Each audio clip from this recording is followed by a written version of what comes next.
What's going on, guys? JSGC here. We are here for another video. Today we're going to be doing my match review, match reaction and match analysis of Manchester City's 1-0 victory and plus 3 points in the Premier League for our win against Brentford at home, and celebration, relief, mixture of both.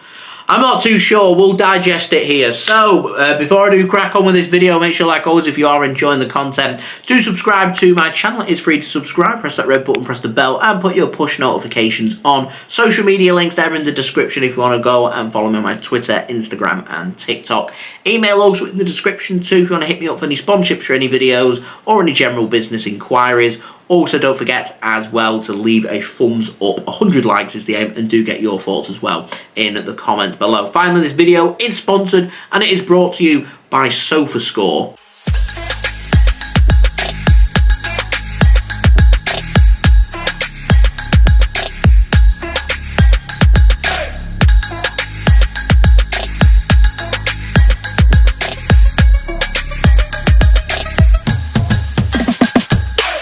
Thank you very much to SofaScore for sponsoring this video. Do go and check them out. They're an amazing app, highly rated. We'll keep you up to date with all the latest scores, including everything happening with Manchester City. I use them a lot on my live watch-alongs for you guys. It's a free app to download. I really would recommend them, and anybody that does download the SofaScore app using my link in the description, it does help to support the future content created here on my channel. As I said, it is free, so do go and check it out. So, I'm going to crack on with this video. We're going to start off by having a look at the team lineups first and foremost from Manchester City, because there was a few things that I was looking for from City here, and one of the most important things was what to do with Manuel Akanji. I didn't like him playing in defensive midfield. I didn't like him playing in that John Stones role in Manchester City's midfield. You don't get the very best out of Manuel Akanji, and so if you're not going to play Akanji there, you could play him at centre-back if you want to rotate him with Ruben Dias. I've got no problem with that. I like Manuel Akanji during the Champions League last season when he was playing on that right-hand side. He was keeping Kyle Walker out of the Manchester City team.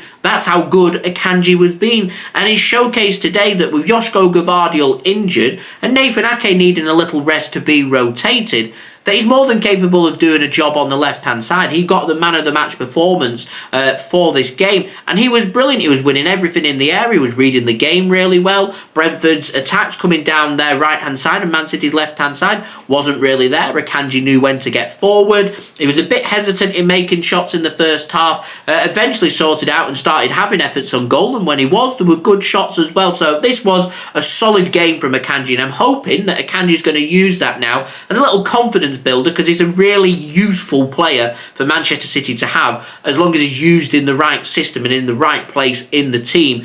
As long as that's not in midfield, I've got no problem with Akanji starting anywhere across Manchester City's back line, even if that's at right back or at left back, because I think he can do a job, and that's showcased today in this game as well. Oscar Bobb getting his Premier League starting debut for Manchester City, which was great to see. Didn't think he did too bad. Tested Flecken a couple of times, but lively on the left-hand side. It's not an easy spot when the team's going to be parking the bus. It's not easy to break them down and create opportunities for yourself. For Oscar Bobb, he's a young lad. I didn't think he did too bad for City today. We saw Julian Alvarez going into midfield, playing behind striker Erling Haaland, and I thought one of the things that Man City really struggled with in this game was really trying to get the attackers, your likes of your Fodens, your Alvarez's, your Haalands, involved too much in this game. First half, City were playing at a better tempo, and there was opportunities there here and there, but it wasn't a perfect, fluent performance, and that kind of dragged on into the second half as well. And thankfully, we managed to create that one opportunity, that one chance, that one-on-one for Erling Haaland, and he managed to bag it and put it into the back of the net, which I'm sure will do his confidence the world of good as well. And at the end of the day, Man City have done enough to win this game, and that's all we need to do. We haven't picked up any injuries. You know, we're nice and fresh and raring to go, ready for the Bournemouth game, so I'm not going to sit here and lose the plot. Was it an amazing performance? Absolutely not. Was it a clean, professional performance from Manchester City? Well, yes, it was. It got the job done. The most important thing today was Man City winning this game in hand, going second, and putting some pressure onto Liverpool at the top. And that's a big giant tick. We've managed to do that. So Manchester City, Job done as far as I'm concerned. Took longer than what we wanted it to. It was a little bit more uncomfortable than we wanted it to be as well. But it was enough to get the 3 points. Performance-wise, we can do a lot better. We can go from strength to strength. And hopefully, we can play an even better game against Bournemouth. But at the end of the day, if you say to me, Man City, no matter how we play, pick up the 3 points against Bournemouth, I'm going to take it, whether that be Man City winning 6-0 or Man City scoring in the 71st minute for a game we've not played particularly well in and we win 1-0. They all count, and at the moment, I don't want to be thinking about goal difference. Goal difference could be crucial come the end of the season, but it's only crucial if we're matching what everybody else is doing. And Liverpool and Arsenal, they're winning games, and I have to presume that they're going to win all their games, which means Man City have to do the same as well. We want to be in a situation and in a position where Manchester City, our title season, and whether we're going to be successful at the end of the season, comes down to that match at Anfield and that match at the Etihad when we take on Liverpool and then we take on Arsenal. They are the important games, but for them games to be important, we've got to go through the nitty-gritty, and this Brentford game was very much a nitty-gritty game. I'll tell you, on Saturday against Bournemouth away, it's another nitty-gritty game. Luton in the FA Cup 5th round on Tuesday night, next Tuesday. That again is going to be another hard work, nitty-gritty game. These are the games you've really got to grab by the scruff of the neck. You've got to be clinical, you've got to be collective, you've got to dominate, you've got to believe in yourself as well. And Man City, in this game, did enough for me, so I'm satisfied and I'm happy. Football's very much a result-based business, because if this had finished 0-0, you know that I'd be here and I'd be very unhappy with how Manchester City have been. But at the end of the day, this was all about a game that's involved Man City being clinical, because you look at the stats, 70% possession. Great. Expected goals, 2.5.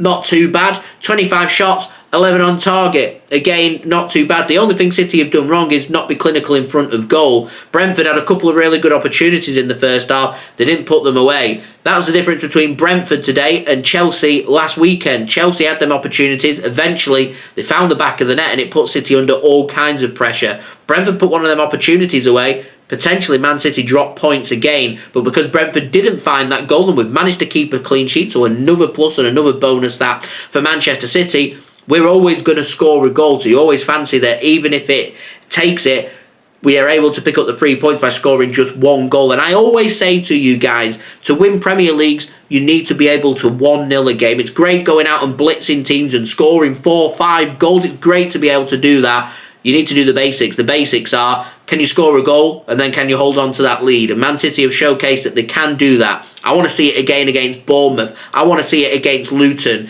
Do it in them 2 games, then Manchester City, psychologically, mentally, they're ready to go for that massive march. Remember, them teams we face in March, the Uniteds, your Copenhagens, your Liverpools, potentially Brighton, depending on what happens in the FA Cup, and your Arsenals. Not one of them teams plays what Brentford did, which is park your coach in front of the goal and sit back and hope that you can keep it to 0.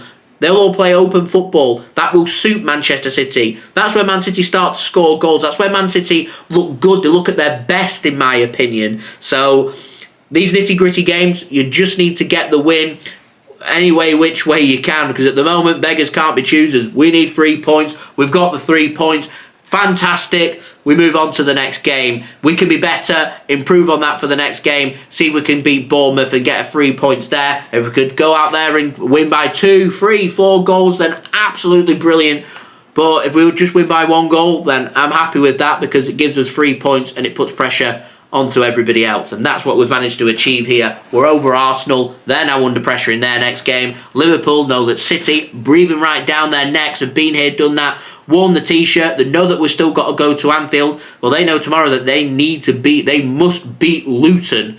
So that's important. So we'll see what happens. There's more hope than expectation that Luton do anything, but it's all about pressure and capitalising upon opportunities. And there will be opportunities for all 3 teams chasing that Premier League trophy. Man City have handed Liverpool and Arsenal their opportunity from dropping points at the weekend. Liverpool will drop points between now and the end of the season. Arsenal will drop points between now and the end of the season. And Man City more than likely drop points between now and the end of the season. It's all about limiting them opportunities. And if you do have a disappointing result, how do you respond to that? Well, Man City didn't play well, but managed to pick up the 3 points. What we're looking for now is a better performance and another 3 points at the weekend, and we could be good to go. So I'm satisfied. I'm happy because we've got the 3 points. Many things to improve on, but we got there in the end and it was enough. So there we go.